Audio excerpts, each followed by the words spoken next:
Hola chicos, espero que se encuentren muy bien. Partimos con la segunda clase de los protocolos de pelvis, en este caso del área ginecológica. Que les habla es Miriam Durán, tecnólogo médico en imagenología con especialidad en resonancia magnética nuclear. Comenzamos. Bien, los protocolos de pelvis ginecológica en general son protocolos que vienen con preparaciones especiales, puesto que en el caso sobre todo de la anatomía de las mujeres tienen muchos espacios virtuales que requieren distensión, como el canal vaginal, para poder visualizar qué está ocurriendo en esa sección anatómica.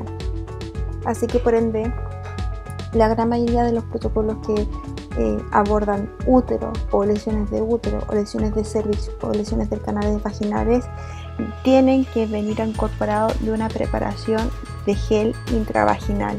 El gel intravaginal es un medio de contraste que en el caso del T2 lo vamos a ver hiperintenso, como se visualiza en la imagen que tenemos superior a izquierda de su pantalla. Esto sirve principalmente para los protocolos de cáncer cervicuterino, que los vamos a ver más adelante. Ahora, ¿cómo nosotros vamos a disponer del gel a nivel cavitario? Primeramente, explicarle a la paciente el procedimiento, puesto que cuando solicitan estos exámenes, y es una preparación que además hay que hacer al alcance, que no lo hacen en todas las instituciones, sino más bien lo hacen en instituciones de alta complejidad, como ya lo hemos comentado anteriormente. En los centros de baja complejidad, es muy bajo que soliciten este tipo de preparación, principalmente por lo complejo y engorroso que puede ser el procedimiento como tal. Pero en los centros de alta complejidad, primeramente se le explica a la paciente, ya que el médico tratante muchas veces desconoce la preparación en sí misma del procedimiento de resonancia con gel intracavitario, ya sea gel intravaginal o gel intrarrectal, que lo vamos a ver en los protocolos de fecorresonancia. En este caso se le informa a la paciente la necesidad de aplicar el gel intravaginal, cómo se va a introducir el gel intravaginal, quién va a hacer ese procedimiento y cuál va a ser la utilidad en la imagenología, y preguntarle si está de acuerdo de este procedimiento. La paciente puede negarse a este elemento complementario imagenológico, y me ha pasado en un par de oportunidades, unas 2 o 3 oportunidades, de todos los protocolos de pelvis femenina que he hecho. Entonces, para ello, una vez que la paciente acepta, entiende y conoce el procedimiento que vamos a disponer, hacemos la preparación del equipamiento. Primeramente vamos a ocupar gel. El gel es un elemento acuoso, por ende necesitamos preparación de nuestro equipamiento para que no se vea afectado en caso de que haya derrame del gel intracavitario. Para ello vamos a poner una sabanilla o estas sábanas de absorción que ponen en las camas de los hospitalizados, cualquiera sea el caso, o en su defecto, si no tienen este tipo de material, pueden poner un pañal.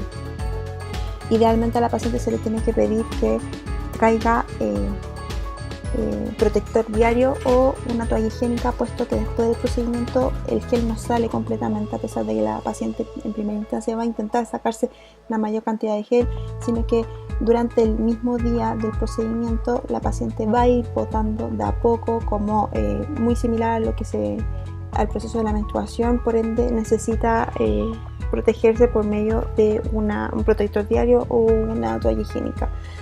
Además, a la paciente, cuando ya tenemos el equipamiento listo, la paciente se pone en posición ginecológica, en la paciente de cúbito supino, con las piernas flectadas, y se junta la planta de los pies y abre las piernas en posición mariposa para disponer completamente de la sección anatómica del piso pélvico y poder caracterizar la uretra, el canal vaginal y el ano, ¿ya? Es importante reconocerlo en esta circunstancia, puesto que se van a encontrar, sobre todo las pacientes que son más longevas, que la uretra es bastante grande y puede llegar a confundirse, sobre todo los que son primerizos, que puedan confundir la uretra distendida con respecto al canal vaginal. Bien, entonces hay varias formas de introducir gel intracavitario. La que más me acomoda bajo mi experiencia es la sonda Nelaton. La sonda Nelaton es una sonda muy similar a la sonda nasogástrica. Hay de varios diámetros. La que ocupo habitualmente es de 1 centímetro de diámetro, pero pueden haber casos en donde la sonda tiene que ser un poco más estrecha en diámetro, puesto que sobre todo los pacientes que han tenido antecedentes de radioterapia o quimioterapia, se hace mucho más estrecho el canal y más fibroso, perdiendo flexibilidad al momento de introducir este tipo de elementos clínicos. Entonces para ello necesitamos aplicar la sonda. En caso de que no tengan sonda, pueden ocupar una jeringa con pico de pato. También es bastante similar a la boquilla del contenedor del gel más pequeño que se visualiza acá, pero es un poco más engorroso puesto que no tiene el largo suficiente para poder entrar en la cavidad y tiende a derramarse bastante gel a nivel de la vulva y hace que sea un poquito más sucio el procedimiento, la idea es que sea lo más limpio. Entonces idealmente solicitar sonda Nelatron, y la sonda Nelatron, como tiene esta boquilla un poco más abierta, se puede conectar a la jeringa boca pico pato para poder insertar el gel. En general va a depender de la edad de la paciente y si ha tenido o no tratamientos de radio o quimioterapia o braquiterapia local. Dependiendo del grado de flexibilidad que tenga el canal vaginal, pueden llegar a tolerar hasta 150 ml de gel intracavitario, que eso es considerado bastante, pero en general los rangos habituales rondean entre los 60 y 80 ml de gel si lo tenemos que medir con una jeringa, ¿ya? Entonces esto se hace antes del procedimiento. En particular yo dejo la sonda adentro para asegurarme de que haya entrado, o sea, al tirar los localizadores me aseguro que efectivamente entró una buena cantidad de gel para poder separar las paredes y así visualizar la zona del cervix. Eso como sugerencia, pero obviamente cada tecnólogo trabaja distinto. Hay otros que sacan la sonda de inmediato y se ponen a trabajar, pero depende con el tecnólogo con el cual trabajen. Eso ya es cosas de mañas. Bien, entonces recordar un poco de anatomía de la pelvis femenina. En general la pelvis femenina está alojada por tres grandes estructuras en la pelvis verdadera, que es la vejiga, es el cuerpo uterino, cervix, canal vaginal, y tenemos el sigmoide y el ano. Entre ellos habíamos hablado que hay sacos asociados, que es el saco vesicouterino y el saco de Douglas, que es el recto uterino.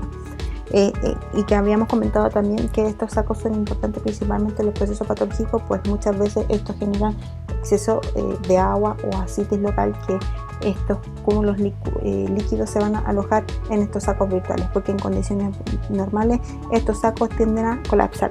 Son espacios que virtualmente no deberíamos ver en condiciones normales. Bien, entonces un poco de anatomía. En general siempre vamos a trabajar en las potenciaciones T2, como habíamos visto en los protocolos de recto, vejiga y de fístula perianal.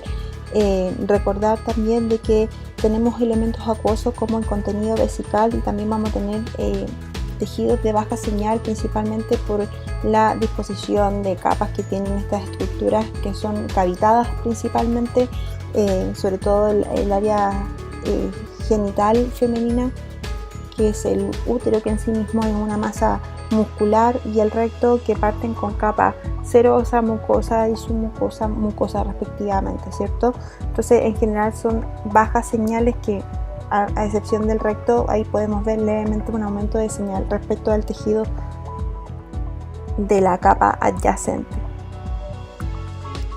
Bien, recordar también de que en el caso de las mujeres el piso pélvico es una sección bastante particular, puesto que ya llega una edad más avanzada, y hablo de edad avanzada desde los 55 o 60 hacia adelante, por disposiciones de parto, por parto normal o cesárea, o mala praxis. También muchas veces hacen mal las inserciones para que pueda generarse parto normal habitualmente. Y esto genera que a largo plazo las pacientes tengan caída de piso pélvico, o bien conocido como prolapso, ¿ya?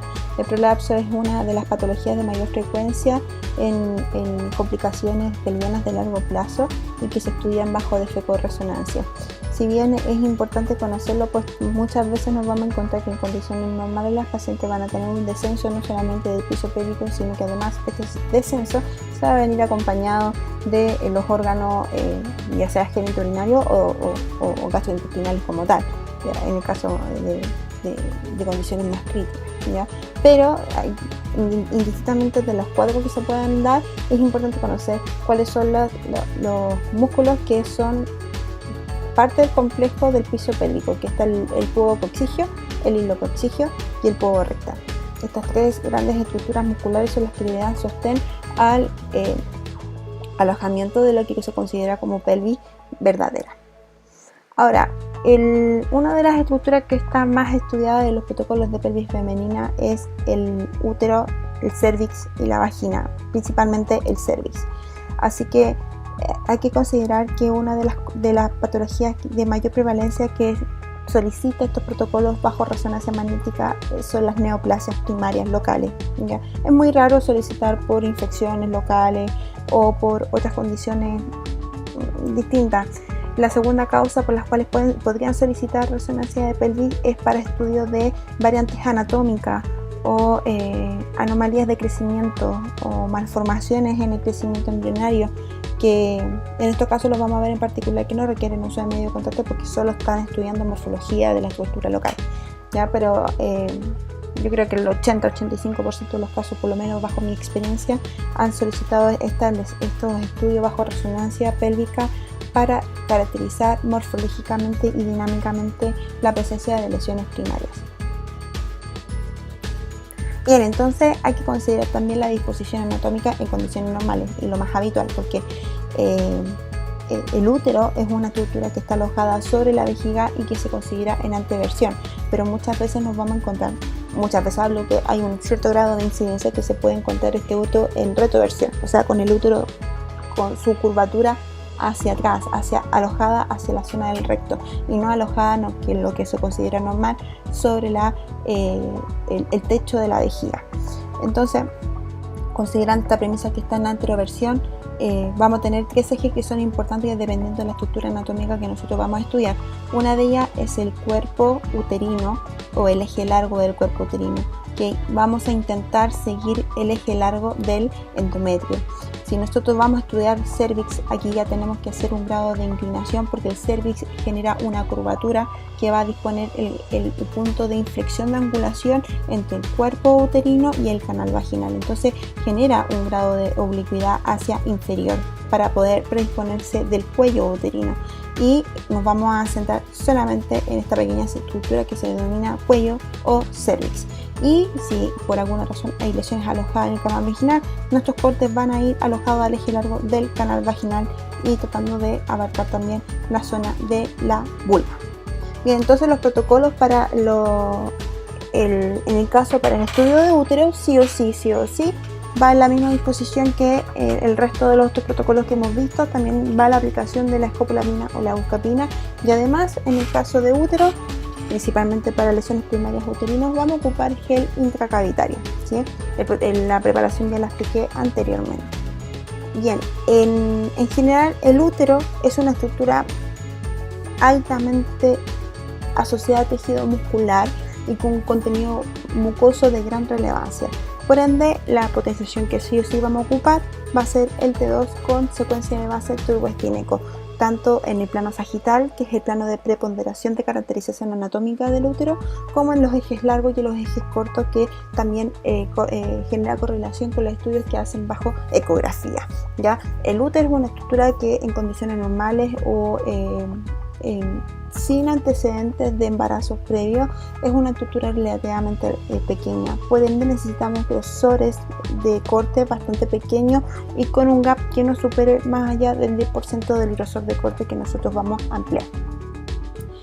En general, y es algo que tenemos que considerar, es que el útero tiene distintos estratos de señales que son normales o que se van a prevalecer en condiciones normales.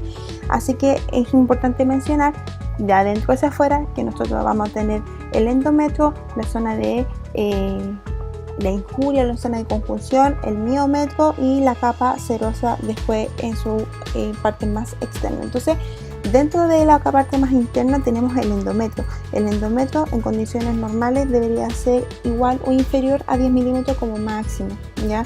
El endometrio es una estructura que tiende a ser más mucosa, rica en muchos nutrientes y que está altamente vascularizada por las arterias espiculadas o las arterias espirales que se alojan en el cuerpo uterino y que son las responsables de que al momento que se producen los últimos días previos a la menstruación se generan dolores intensos, porque estos vasos tienden a romperse y principalmente generan el torrente hemorrágico que es propio y característico de la menstruación, ¿ya? El endometrio, a diferencia de los otros estratos de la capa de las capas del útero, tiende a ser más hiperintenso respecto al miometrio o respecto a las estructuras musculares en general, ¿ya? Y esto se debe principalmente al contenido acuoso y la alta celularidad que ello tiene.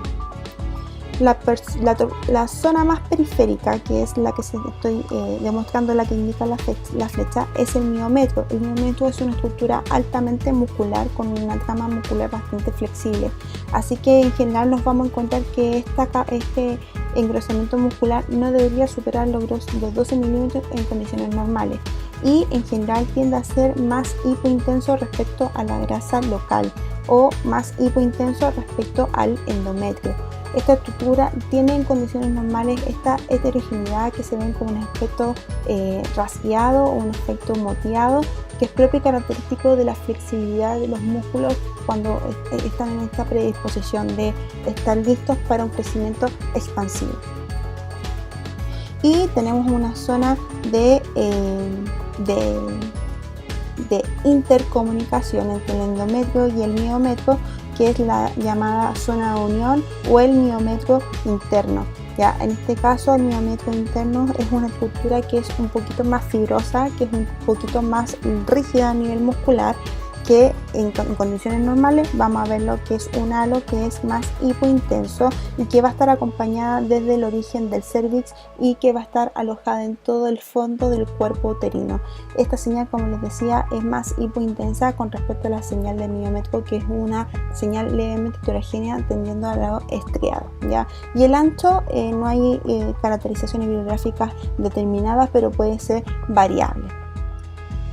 Entonces, viendo un poco de caracterización patológica, en este caso tenemos una paciente, esto es una paciente joven, tenía entre 27 y 30 años, no recuerdo muy bien la edad, pero era una paciente joven que estaba a estudio porque tenía problemas de infertilidad y querían ver las causas. Se le había hecho una ecografía y veían masas que no fueron concluyentes. Al hacer la resonancia nos encontramos en la imagen izquierda, que es un plano axial, potenciación T2, y la imagen coronal, potenciación T2, ambas secuencias de base turboespineco, que hay múltiples masas que son hipointensas respecto a la señal de la vejiga, que tienen caracterización tabicada, levemente heterogénea, tendiendo a la hiperintensidad respecto a la señal misma de la lesión.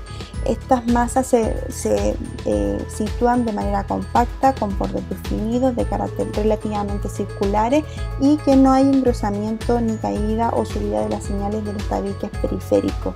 Si se fijan acá, estas señales respetan el patrón, que es bastante similar a el miometrio, y si podemos ver una imagen sagital con las mismas características potenciadas en T2 y secuencia turboespineco, presentan el mismo patrón, así que podemos inferir que este es el mejor ejemplo para caracterizar los miomas uterinos. Los miomas son lesiones benignas que crecen con un desarrollo un poco más alto respecto al miometrio normal, y que en general generan estas masas que, si bien es cierto, no generan mayores complicaciones, pero ya cuando tienen un crecimiento bastante extenso, como en este caso, que era una paciente extranjera, nos confirma que sí puede causar complicaciones quirúrgicas, clínicas a largo plazo, que se van a tomar como resolución de tratamiento una cirugía.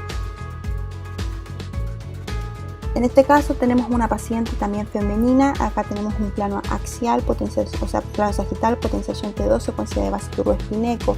Se fija la paciente, en este caso se le administró gel ecográfico. La paciente en este caso también venía por un cuadro de infertilidad y querían saber las causas, ya que la ecografía había sido no concluyente.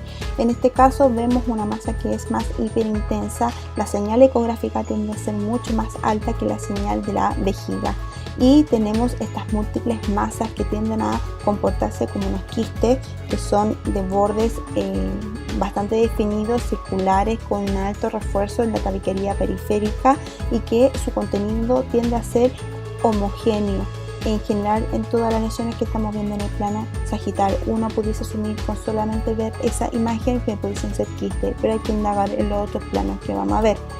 Acá tenemos el plano axial potenciación T2, secuencia de base, tubo espínico. Si se fijan, acá tenemos dos estructuras que son circulares con señal hiperintensa y es porque se dispuso de gel. Recuerden que el gel tiene una señal mucho más fuerte porque es una señal mucho más limpia con respecto al contenido de la vejiga. Estamos a la altura de la articulación coxofemoral y en este caso no estamos cerca del útero, sino que estamos cerca del canal vaginal. Unas imágenes que están un poco más a superior, seguimos en un plano axial y podemos ver que en la imagen de la izquierda vemos una disposición de útero hacia el lado del izquierdo de la paciente, con su mioma en disposición relativamente normal y con un contenido endometrio de carácter normal. Y en la otra imagen, en la imagen de la derecha de su pantalla, encontramos un útero también en disposición relativamente normal. En la imagen de la izquierda, si se visualiza, tenemos el útero y abajo tenemos una cavidad vaginal. Ya en la imagen de la derecha también vemos otro útero que viene acompañado también de contenido de gel de su extremo más hacia posterior.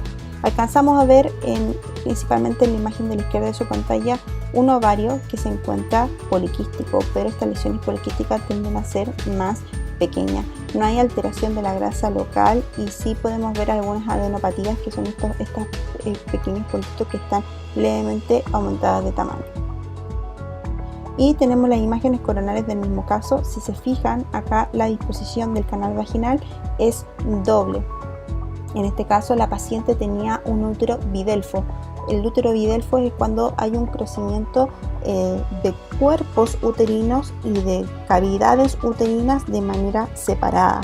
Y en este caso podemos ver, sobre todo en la imagen de la derecha de su pantalla, el eje corto del útero del lado derecho como del lado izquierdo. Esta masa que se ve hiperintensa con una señal bastante similar al contenido vesical es un quiste anexial del ovario que se encuentra entre el útero derecho y el útero izquierdo. Y si se fijan, esta masa que se ve levemente heterogénea con un efecto ovalado en su interior corresponde a un ovario, pero no se caracteriza bien si este ovario se comparte entre el útero derecho e izquierdo. Así que en el caso de estos casos particulares, cuando vienen por variantes anatómicas o condiciones de crecimiento anómalo, en general para estos casos es importante administrar gel. Puesto que, si bien es cierto, no estamos expandiendo el canal para ver alguna condición patológica, pero sí requerimos caracterizar morfológicamente el canal vaginal, que en este caso presentaba una anomalía que es de baja incidencia y que gracias a esta administración endocavitaria pudimos esclarecer los caminos que se generaba entre el canal vaginal derecho y el canal vaginal izquierdo. Esta es la causa por la cual la paciente no podía quedar embarazada. Bien, hay una de las patologías que es bastante recurrente en las mujeres, sobre todo aquí en Chile, y que se estudia bastante por ecografía, que es la endometriosis. La endometriosis es la presencia de crecimiento de tejido endometrial fuera de la cavidad uterina. En general afecta entre el 8 al 10 según la literatura, pero es una literatura muy antigua. Yo apostaría a que podríamos llegar hasta el 15% de las mujeres en edad fértil y tiende a generar infertilidad en estadios más tempranos, sobre todo entre los 25 y los 35 años. Y esto ocasiona, como bien dice acá, dificultad para quedar embarazada. ¿Ya? La zona de mayor habitualidad de encontrar tejido endometrial es en la zona de crecimiento entre el cervix y el cuerpo uterino, pero no implica que no podamos encontrar tejido endometrial cerca de las trompas de falopio o crecimiento alrededor de los ovarios, que es también probable de encontrar, pero lo más habitual es ver crecimiento fuera del cuerpo uterino y cercano a la zona del cervix. Entonces, en el caso de los protocolos para endometriosis, vamos a hacer el mismo protocolo que habíamos hablado anteriormente, dirigido a cuerpo uterino, tratando de generar una línea paralela con el eje largo del cervix y vamos a trabajar con el sagital, que como dijimos ya es un clima general, el coronal, que vamos a ver el eje largo del cuerpo uterino con el cervix, y el transversal, que es el eje corto entre el cuerpo uterino y el cervix. En este caso sí o sí no puede faltar en ningún caso el T2 FASAT. El T2 con técnica de saturación grasa me permite poder exacerbar la interfase de contraste. Aquí no me interesa ver un proceso inflamatorio o infeccioso, sino que quiero ver exacerbada la señal del endometrio. Recuerden que el endometrio en el caso del T2 lo veo más hiperintenso respecto a la zona de conjunción entre el miometrio interno con el miometrio. Indistintamente de con qué señal se vaya a comparar, siempre se va a ver más hiperintenso, pero al aplicar técnica de saturación grasa, toda la grasa periférica se va a saturar, haciendo que se realce aún más la señal del endometrio. Y también obviamente al anular señal de la grasa vamos a poder ver con mayor sensibilidad las caracterizaciones de la señal del endometrio creciendo fuera del cuerpo uterino. En este caso, ¿vamos a aplicar medio de contraste? Sí, y es obligatorio, porque estas matrices de endometrio que crecen fuera del cuerpo uterino van a disponer de matriz vascular también. Entonces vamos a hacer una fase dinámica como la que habíamos visto en el caso de vejiga, un arterial, venoso, equilibrio y eliminación, pero en vez de realizarla en el plano axial, la vamos a realizar en el plano sagital, que es el plano de predisposición de caracterización anatómica del cuerpo uterino en general. Ahora bien, la endometriosis muchas veces viene acompañada de lesiones secundarias, que en este caso son lesiones quísticas. Siempre donde vamos a encontrar matriz de endometrioma creciendo fuera del útero, vamos a encontrar quistes asociados. Ahora, ¿qué es lo interesante de estudiar estos quistes? Pues estos quistes pueden tener muchas veces contenido hiperintenso, porque tienden a ser más grasosos o más serosos, o en su efecto pueden ser mixtos. Indistintamente la causa, la endometriosis siempre viene acompañado de estos quistes de componente relativamente sólido, relativamente grasoso, así que sí o sí tiene que ir un T1, y además un T1 con técnica de saturación grasa espectral para aumentar la interfase de contraste entre la señal del mismo quiste, para confirmar si realmente tiene contenido acuoso, contenido graso o contenido seroso mixto, o simplemente es un quiste de contenido acuoso y de carácter benigno. Recuerden que mientras mayor componentes de relajación rápida, mientras mayor compactación tenga este tejido quístico, es altamente probable a que tenga una respuesta de largo plazo que tienda a ser más sólida y pueda generar un grado de malignidad local. Como se visualiza en las imágenes que están dispuestas en esta diapo, el plano de corte es el coronal, potenciación T1 con técnica de saturación grasa, y vemos que hay un cúmulo de lesiones ovoides con tabiquería que tiende a ser hiperintensa respecto a sus contenidos, que tienden a la hiperintensidad respecto al tejido muscular circundante. Es una señal altamente intensa y con contenido homogéneo. También nos vamos a encontrar que en general estas lesiones pueden tener además contenidos mixtos, como se visualiza en esta imagen, potenciación T2, secuencia de base turboespineco, que pueden tener contenidos mixtos que tiendan a la hipointensidad versus estas lesiones que tiendan a la hiperintensidad, que están alrededor del cuerpo uterino. Acá podemos ver otro caso también que es similar al anterior, en donde podemos predisponer estas lesiones que son de aspecto quística, con bordes bastante tabicados y que tienden a un aspecto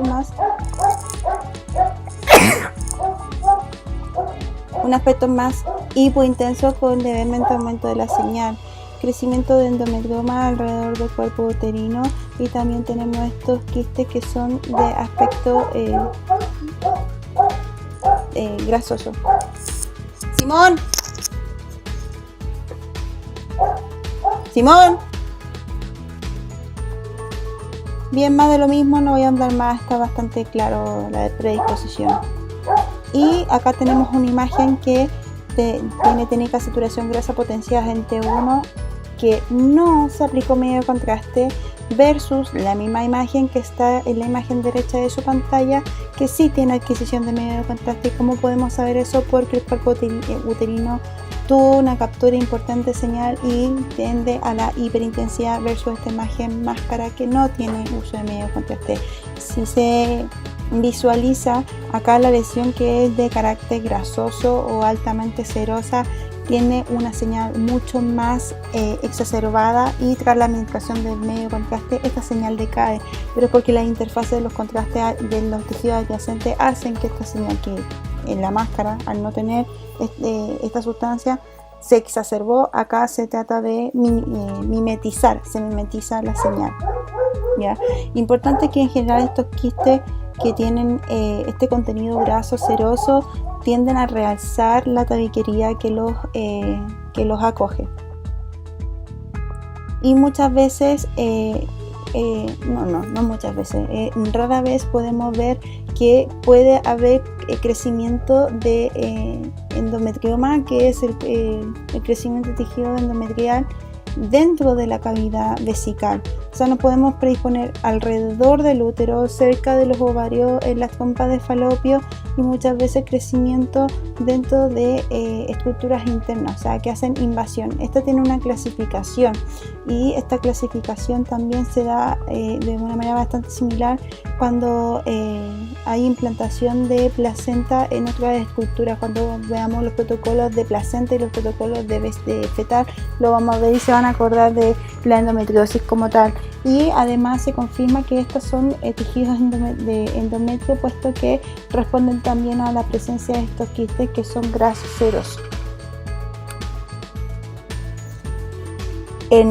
También lo más habitual y lo más considerable tener es que este crecimiento de endometrio se va a dar principalmente cerca de la zona del cuello uterino.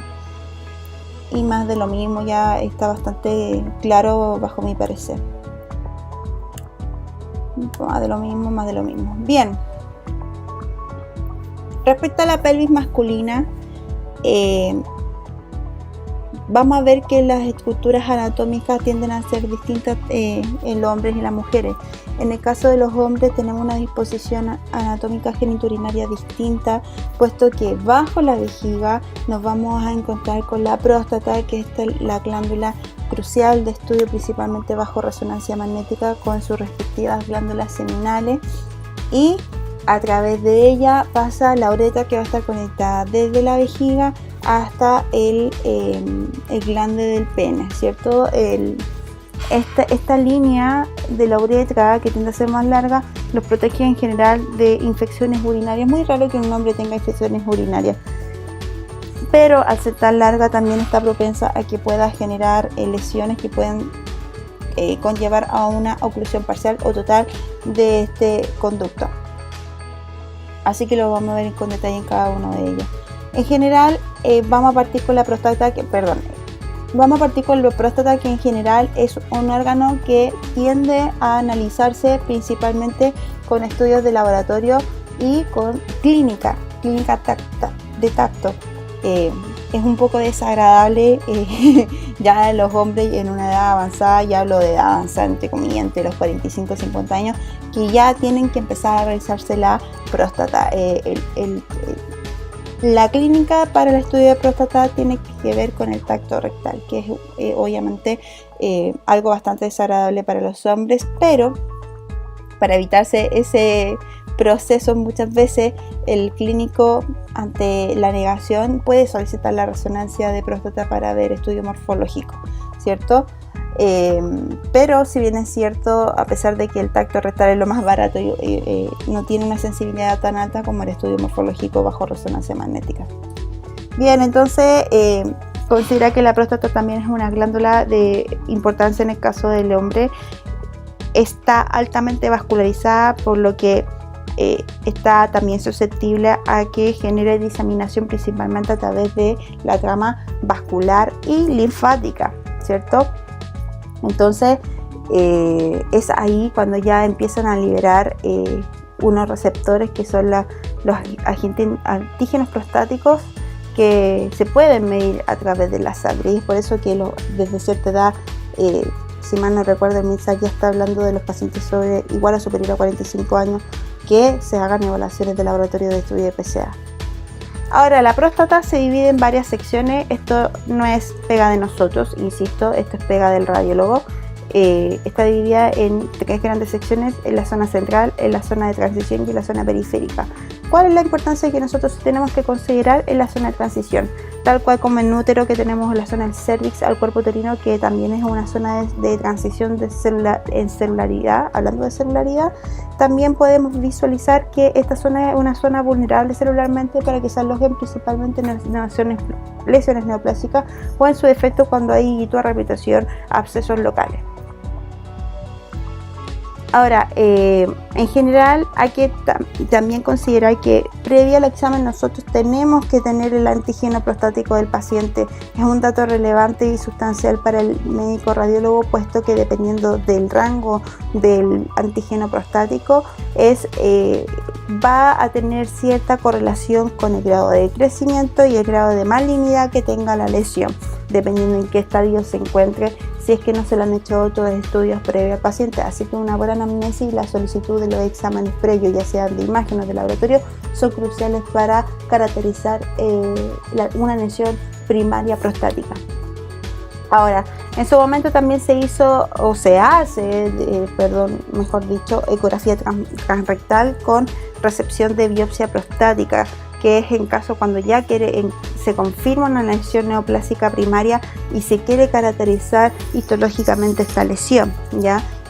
Pero a pesar de que es muy útil para adquirir la biopsia, la sensibilidad y especificidad de esta técnica imagenológica es morfológicamente más baja que lo que puede entregar la resonancia magnética, y la sensibilidad y especificidad sobrepasan el 90%, ¿cierto? Entonces el protocolo de posicionamiento es igual, tal cual como lo hemos hablado en los otros protocolos, y la preparación también con escopolamina. Importante considerar en este caso, hay algunos estudios y se van a encontrar con algunas instituciones que al paciente se le pide retención de orina o vejiga llena. Bajo mi criterio y las causas que la he buscado en la literatura, la verdad es que no me convencen mucho, puesto que al tener una vejiga a lo mejor tan extensa a nivel de contenido puede aplastar la próstata y pueda desvirtuar la disposición anatómica de esta misma glándula, al igual que el exceso de fecas a nivel del sigmoide, que nos ha pasado que en más de alguna oportunidad es tanto de la retención de fecas porque el paciente no evacuó a su tiempo previo al examen o tiene estreñimiento que el contenido fecal hace un aplastamiento o un desplazamiento de la próstata, perdiendo la estructura anatómica. Así que es importante, si ven estos dos escenarios, a mí por lo menos me gusta hacer el estudio con vejiga vacía, los mando al baño previamente y que evacúen en caso de ser necesario. Si me encuentro con un contenido fecal exacerbado a nivel sigmoide, para afuera, para la casa, y se manda con preparación de ayuno previo, por lo menos de 12 horas, y que tenga dieta blanda, eliminando carbohidratos de alta densidad o de alto índice glicémico y eliminando todo tipo de carne. Ahora, los planos sagitales, el plano sagital ya vimos, es un plano general, pero es el plano fundamental para hacer la planificación del eje largo y el eje corto de nuestra próstata, ¿cierto? Planos de dos secuencia turboespineico. Acá es importante considerar que estos cortes tienen que ser finos, no puede ir aplicación de gap o spacing, a menos que tenga un cáncer prostático gigante, que me ha pasado, que ahí sí tengo que aumentar el spacing por el número de cortes que va a lograr. Puesto que mientras más corte, más tiempo se va a demorar la secuencia, ¿cierto? Y en este caso, el plano coronal lo vamos a planificar desde el plano sagital con una línea paralela al conducto eyaculador, ¿ya? ¿Y cuál es el conducto eyaculador? Es una línea que se conecta con la uretra y que pasa por el tercio posterior de la próstata. Entonces, si se fijan acá, hay una línea hipointensa. Esta línea hipointensa es el conducto eyaculador que va a comunicar la glándula prostática con las glándulas seminales para alojar todo el contenido del plasma propio del semen con los nutrientes necesarios para alimentar y mantener las células espermatozoideas, ¿cierto? O en su defecto, si es dificultoso ver el conducto eyaculador, siempre el conducto eyaculador va a tener un paralelismo con el tabique de la pared anterior del recto. Si se fijan acá está en la pared anterior del recto con el conducto eyaculador y tienden a un paralelismo. La imagen axial va a tener la misma predisposición, pero en este caso va a formar una línea perpendicular al eje del conducto eyaculador o al tabique anterior del cuerpo rectal, ¿cierto? Y los cortes obviamente van a ocurrir desde las glándulas seminales hacia superior hasta el piso pélvico hacia inferior, y tratando de demostrar por lo menos gran parte del sigmoide desde el coronal y desde el transversal, demostrando desde las glándulas seminales hacia superior y hacia inferior por lo menos parte del primer segmento de la uretra del cuerpo peniano. Bien, entonces el protocolo de próstata va a ir el sagital T2, que es el estándar, el coronal y el axial, que van a ir paralelo y perpendicular al conducto eyaculador respectivamente. Difusión, que lo entretenido y especial de la difusión es que la difusión acá cambia. Nosotros habíamos hablado que los protocolos de pelvis van con un factor B distinto al que habíamos ocupado en abdomen, con 0,50 en algunos casos, 500 y 800, pero en este caso vamos a hacer 0,50, 1000 y 1500, y si así lo permite el equipo, 2000, ¿ya? Eso es lo que estamos haciendo. De hecho, se hacen dos imágenes, que el 0,50 y 1000, y se hace otra imagen sin el factor B0, solamente con el factor, pero en 1500, en el centro por lo menos donde yo trabajo. Vamos además, la difusión tiene que ir en plano axial, siguiendo la misma planificación que habíamos hecho en el axial T2 dirigido a próstata. Y vamos a hacer un T1 de pelvis completa, un T1 de pelvis amplia, en donde vamos a ver toda la anatomía ósea, porque las lesiones primarias prostáticas tienden a generar estapificación secundaria ósea principalmente. Ahora, ¿vamos a inyectar medio de contraste? Sí, es obligatorio a menos que tenga contraindicaciones el paciente, pero el protocolo de próstata sí o sí va con medio de contraste.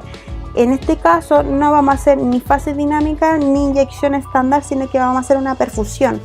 ¿Qué es lo que es la perfusión? Es la misma que habíamos visto en cerebro, pero en este caso una perfusión T1, y obviamente va a estar potenciada en T1.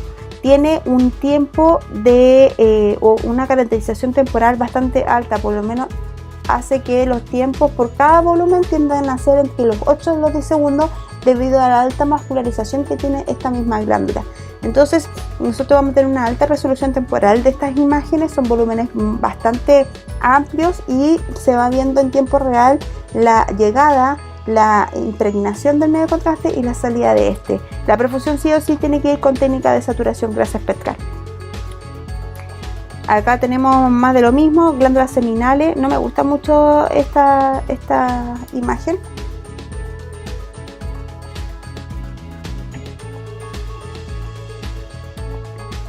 Acá tenemos un caso en donde tenemos parte de un proceso de diseminación, pues ya fuera, cercana a la estructura de las glándulas seminales, ¿cierto? Es importante considerar que la difusión, en este caso tenemos que maximizar nuestra parametrización en lo que respecta a resolución espacial, puesto que la difusión no tiene esta gran ventaja, pero trabajando con matrices altas en lo que respecta a difusión, ya lo de matrices altas de 128 o 192, ya podemos ganar un poquito en resolución espacial, pero en desmedro de la relación señal-ruido. Ahora, ¿se hicieron algunos estudios de espectroscopía? Sí, de hecho la clasificación PIRADS, que es la clasificación que hace la estratificación de las lesiones primarias, hasta el año 2006 incluía espectroscopía de glándula, principalmente para ver el contenido del lactato. Por ende, nosotros ocupamos las secuencias de espectroscopía multiboxes PRES con tiempo de eco largo, que era de 2,88, principalmente para ver el perfil del lactato. Ahora, ¿qué pasó? Es que en general los estudios de espectroscopía se hacían con bobinas endocoid. ¿Y qué se refiere con bobinas endocoid? Que al paciente se le introducía una bobina por la cavidad rectal, y a través de ella nos favorecía el hecho de que disminuía la interfase de señal que teníamos, exacerbándola drásticamente al tener la señal muy apegada a la estructura, que en el caso de esto es el la próstata. Ahora, ¿cuál es el contra de esto? Es que, como se visualiza acá, la bobina endoco es una bobina grande, lo que hace que al introducirla por la cavidad sigmoidea genera una distorsión anatómica, puesto que es una bobina rígida, no es flexible, haciendo que muchas veces la próstata o estructura adyacente generan un desplazamiento parcial o completo, o simplemente se aplastaban, perdiendo la anatomía en condiciones normales, en condiciones habituales de esta glándula, siendo un conflicto, por lo menos porque en algunos casos, cuando eran lesiones pequeñas, al ser aplastada esta glándula perdía sensibilidad de la detección de la lesión. Así que, si bien es cierto, en su momento se ocupó, se aplicó, y gracias a que no hay movimientos locales en esta zona, se podía aplicar espectroscopía desde el año de 2016. Esta secuencia salió de los protocolos PIRADS y solamente nos quedamos con los estudios multiparamétricos morfológicos y los estudios de perfusión, de caracterización de grado de perfusión local de la próstata. Bien, respecto a la resonancia de pene, la resonancia de pene en sí mismo es un estudio que principalmente aloja la presencia de tumores a nivel de la uretra. Muchas veces los tumores no crecen en sí mismos en la próstata, sino que vienen a crecer cerca en la zona de unión entre la próstata y la base de crecimiento peniano. Y esto puede generar oclusión total o parcial de este canal de salida de la orina. Recordar que el pene está compuesto por tres grandes estructuras: los dos cuerpos cavernosos y los cuerpos esponjosos. Y en algunos otros casos podemos estudiar también la resonancia en antecedentes de traumas penianos o de fracturas penianas que conllevan a una condición crítica de urgencia, muchas veces, que requiere cirugía. Ahora, el posicionamiento es igual que los otros protocolos que hemos visto. La planificación, un plano sagital, va a depender de qué es lo que queremos estudiar. Si es una lesión, el plano sagital va a ir solamente y exclusivamente a la estructura genitourinaria masculina, abarcando o cubriendo testículos, pelvis, o sea, pene y próstata. Ahora, la disposición del pene va a depender. Pueden haber dos tipos de posicionamiento: el pene en dirección hacia abajo, que ahí tenemos que poner una cinta para que no se mueva ni tampoco se oblicúe, porque muchas veces por disposición anatómica los pacientes o ponen en su pene hacia el lado derecho o hacia el lado izquierdo para mayor comodidad, pero en este caso tiene que quedar en un plano medio. Así que disponemos del pene hacia inferior y los amarramos con una telita de papel, o en su defecto hacia superior, pero siempre tiene que generar un ángulo recto entre la uretra interna y el extremo exterior de la uretra alojado al cuerpo peniano externo como tal. El plano transversal, también las parametrizaciones de planificación de referencia anatómica son las mismas que hemos comentado anteriormente. Vamos a ocupar desde el plano coronal en la línea paralela de las articulaciones coxofemorales, y desde el plano axial vamos a ocupar el mismo paralelismo para que quede lo más recta posible. En general, la disposición de los cortes tiene que ser paralelo a la uretra de la estructura interna peniana, para que podamos ver el eje largo de esta estructura peniana y el eje corto de la estructura externa. Entonces, los transversales y los coronales van a demostrar eje largo y el eje corto de la estructura interna peniana y la estructura externa peniana. Lo mismo para el plano coronal. En este caso, el coronal lo vamos a planificar lo más paralelo posible a la uretra peniana, o la sección de la uretra peniana externa, y abarcando de punta a punta, incluyendo, está mal planificado esto, incluyendo la próstata y las glándulas seminales.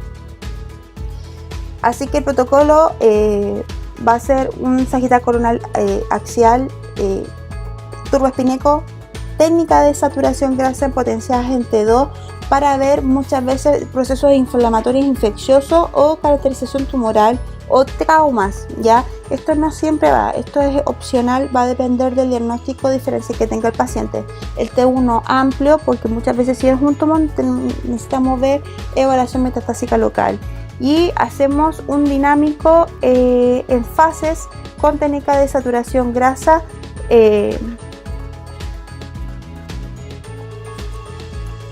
Perdón.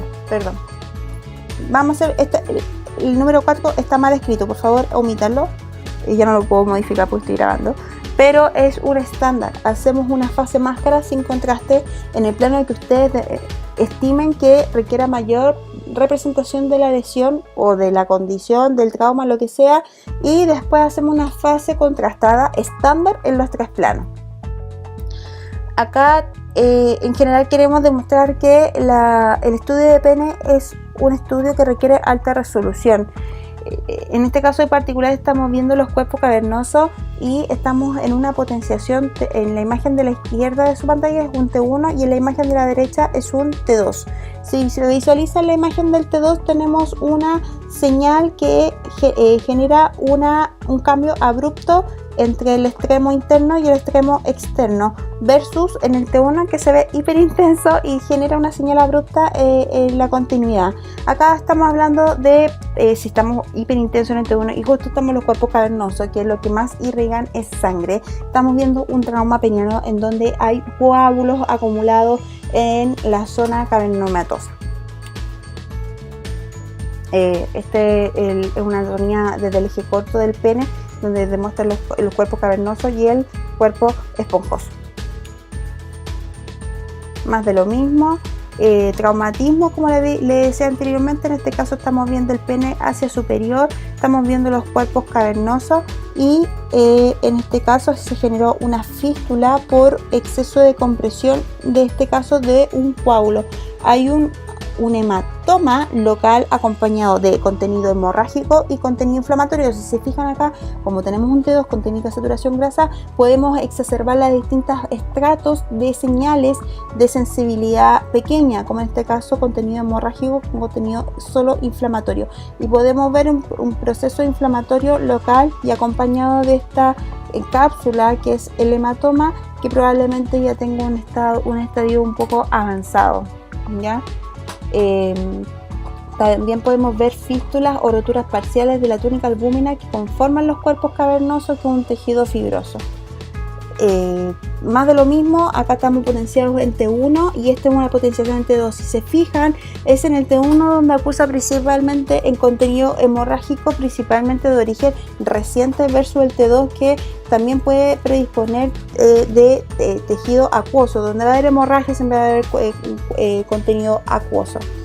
Y también podemos hacer evaluaciones de cirugías estéticas funcionales, como en este caso la instalación de una prótesis peniana con su respectiva sáculo que permite que se erecte de manera mecánica.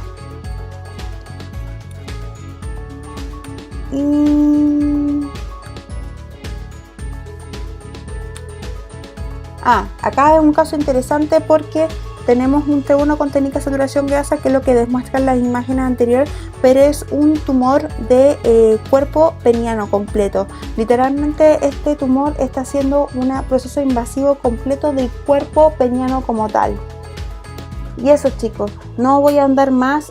Recuerden principalmente las estructuras que vimos, tanto para pelvis femenina, y ahondé más en útero, pero no significa que no estudiemos el cervix, pero lo único que cambia en los protocolos de cervix es el eje de inclinación del eje largo y el eje corto de la estructura que queremos analizar. Lo mismo ocurre para canal vaginal, vulva, pene, próstata con glándulas seminales. Eso, chicos, les mando un abrazo. Con eso concluimos la asignatura de resonancia magnética. Por fin, que estén bien. Un abrazo. Adiós.